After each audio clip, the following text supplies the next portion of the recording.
Welcome back to another video, guys. In today's video, I'm breaking down the one and only trade that I took on Sqqq today to lose $43. I got out early on this trade, so I'm gonna explain exactly why I got out early and my reasoning behind it, and then my reasoning for getting in the trade, because this was not a typical trade that I take.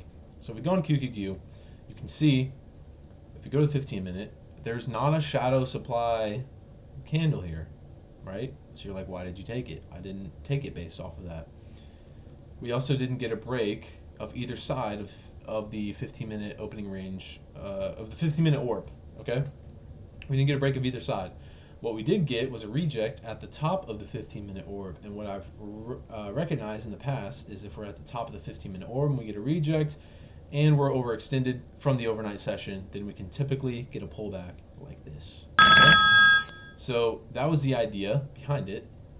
And opposite on this side, if you look at this, for example, opening range, 1, 2, 3, opening range, we got a reject off of that, and we got a reject or support, whatever, off the bottom, and we pushed up to the opposite side after, some consolidation. So that was the idea here. As soon as I saw this 5-minute candle form and we couldn't close above it in this 5-minute candle, I was like, all right, let me look for a break structure on the 2-minute, and then let me enter. So on Sqqq, I hopped over here, went to the 2-minute time frame. We got a break structure. I waited for the next candle. The next candle started pushing up. I got a bad entry, unfortunately, but I was still in the trade.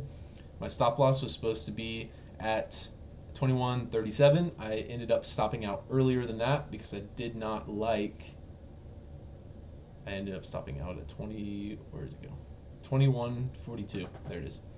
Well, 21.42.54, so technically maybe 21.43. But anyways, the reason I stopped out early was simply because after this consolidation here, we made a move in my direction and then immediately rejected. So what does that tell me? It's probably not going in that direction. So that was the whole basis as to why I got out of this trade. And then why I got into this trade, like I said earlier, was we were at the top of the 5-minute or the 15-minute orb, and then we rejected off the top of it and had a break structure. So now I'm looking for a push to the downside to take out overnight lows and then pre-market lows. We didn't take out any of those lows, unfortunately. We just bounced right back up. So one thing I want to explain, and the reason that I got out of this trade early, simple pattern recognition, and I've realized this just from watching the charts constantly every single day. If you look and you see this basically set up where we get a reject and then we start to make that move down, right? Everyone thinks, okay, we got a reject here, like we can start looking for shorts, which we can, but if shorts don't continue to follow through, right? If there's no follow through, like this candle right here, there was no follow through and we just got bought right back up. Immediately after that candle formed, I'm thinking to myself, okay, let me go back on Sqqq so I can show you, right? I'm thinking to myself, okay, if we start to push back down, then I'm out, because clearly by this candle formation, it is not going in my direction. So we start to push back down. I'm not even waiting for it to hit my stop loss because I already know that it's probably either going to chop around or it's not going to go in my direction. Two main components of me not wanting to be in.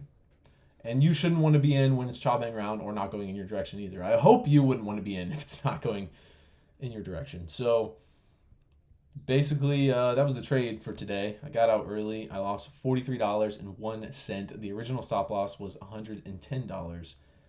And the TP would have been 220.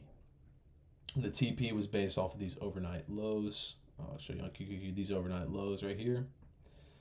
Obviously, as you can see, we did not end up hitting those, but now we're just chopping. So that's the trade for the day. I didn't take any trades yesterday. I missed an entry and it just started moving too fast, so that was unfortunate. But yeah, that's the trade breakdown.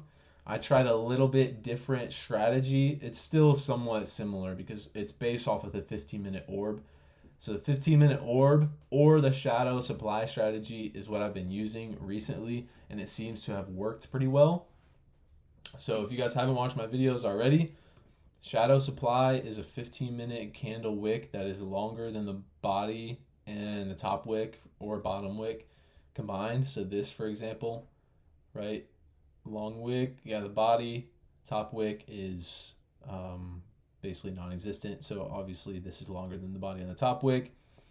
And then you can target like highs, for example. Obviously you wouldn't want to right there because we're a little bit overextended, but in an area of supply or an area of demand, then you can use that candle to help you get a good entry. For example, this yesterday, this candle wick, perfect, but the range was so wide, you would have had to have a decent stop. But we swept these lows right here, boom, created that wick, and then we got the push up. You could have entered once this candle closed, and then basically just waited for this thing to ride all the way up based off of these highs over here, and then your stop would have been below the wick.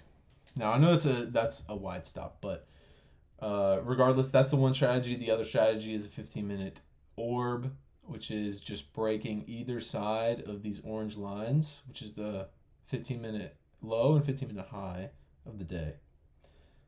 So that's what I based my trade off of, was a reject of the 15-minute orb targeting lows that had not been taken from the overnight session. Simple as that. Hopefully you guys enjoyed today's video. If you haven't already, hit the subscribe button down below, like this video for more videos like this one, and I will see you guys in the next video.